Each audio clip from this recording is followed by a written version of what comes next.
Welcome once again to my spirited living family for our mostly Wednesday afternoons, Facebook, Instagram lives, dancing with our divinely feminine wisdom. And each week we tap into the energy of a different goddess from somewhere in the world.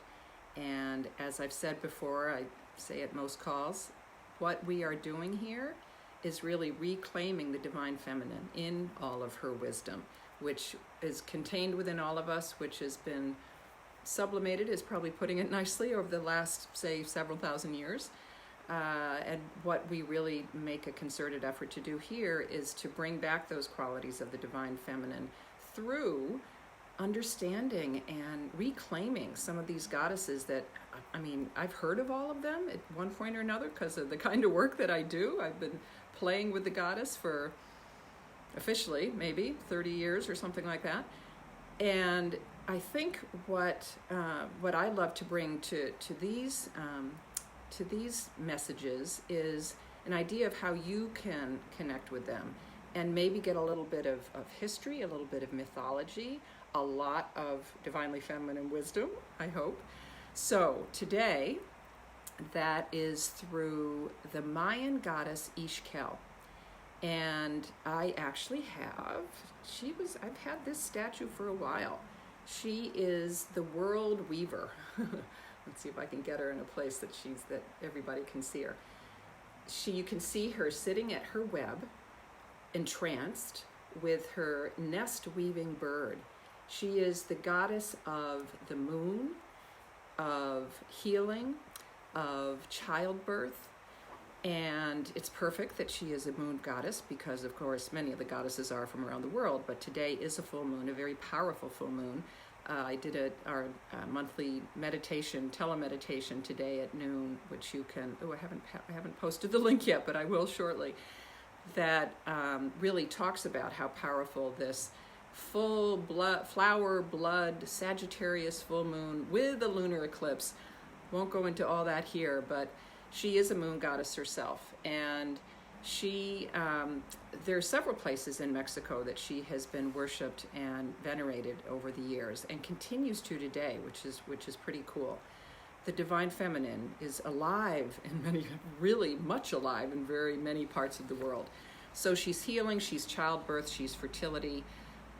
Young women would travel to her when they were getting married and make offerings at her temples. She has temples in Cozumel, in what we know as the Riviera Maya, in Mexico, and north of that, Isla de Mujeres, the island of women, which was discovered, it was always there, but Cortez was the first one to lay foot on it, probably did some pretty horrible things to what he found there.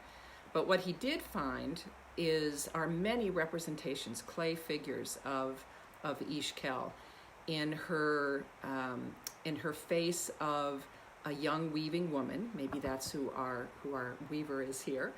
Also in the full moon face. And she was, let's see, I learned a lot about her, so I have to look at my notes. Some of them I know really well. Hers, I've had her for years, and I will share with you a chant at the end that we always sang at the initiation of my year-long woman spirituality program that I did for 10 years called the Sister Circle Weavers. And so, of course, we had to bring in Ixchel, and of course we had to sing her chants. So I'll share that with you after I share all this really fun stuff with you that I found. So she is dreaming as she sits at her loom. She's dreaming the warp and weft of the fabric of life and bringing that wisdom to all of us so that women who are getting married can make their offerings to her. Also young women who are maidens. They're required, the rite of passage into womanhood was that they were required to fashion a clay image of Ixchel, travel to Isla de Mujeres, and perform this ritualistic breaking of the image at her temple there. And then, as I said, Mayan women, as early as I don't know that they still do it, but they were doing it in the 16th century.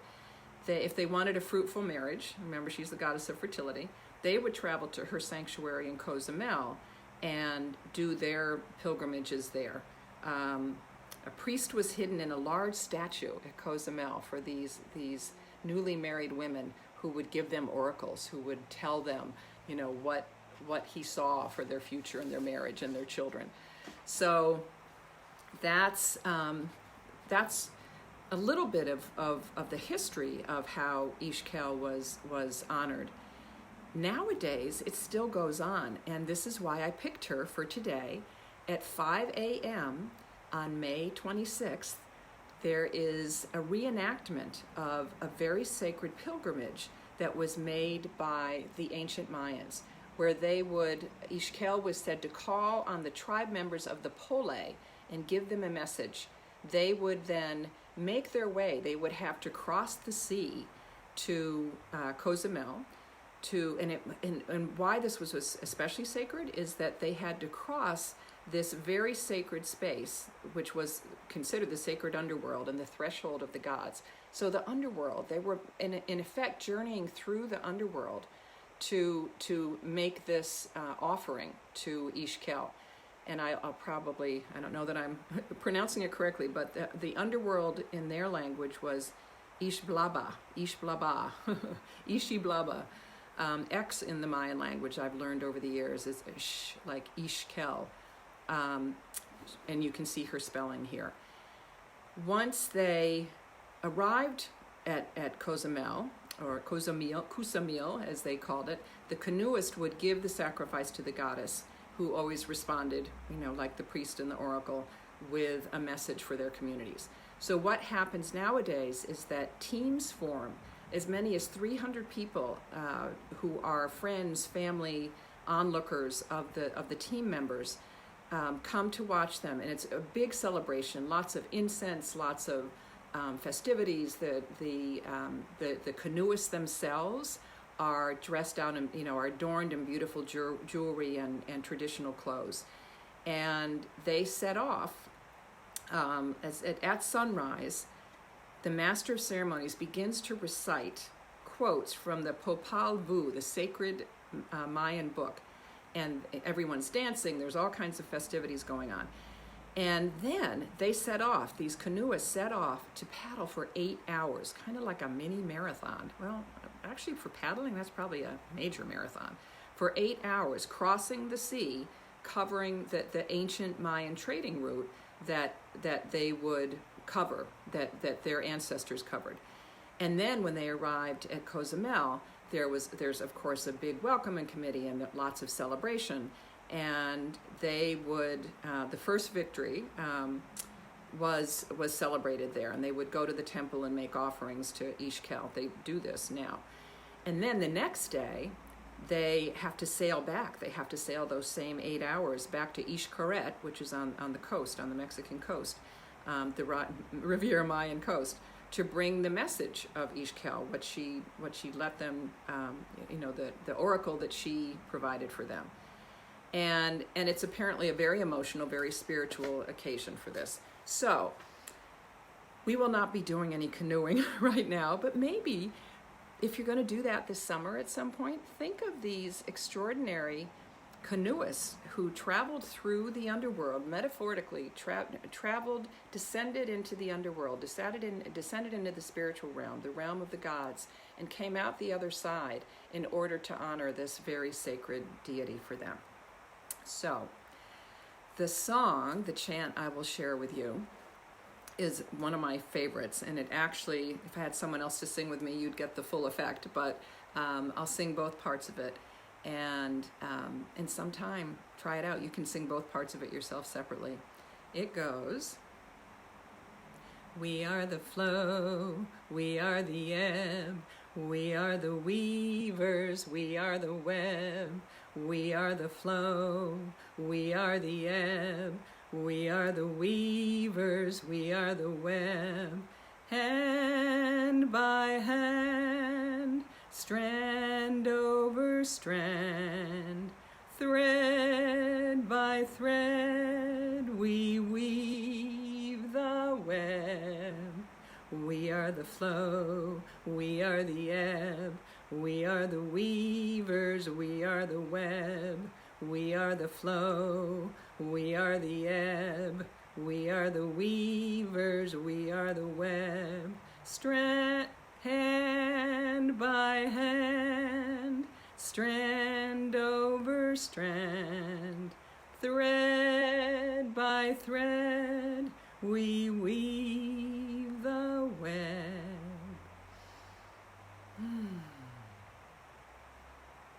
Think of Ixchel. Think of your own weaving of the warp and weft of the fabric of your life and the ways that you carry that wisdom, her wisdom, into the next month, into the summer, and maybe do a little canoeing at some point in her honor. Thanks so much for being with me. Have a wonderful week, and we'll see you back here next time. Namaste.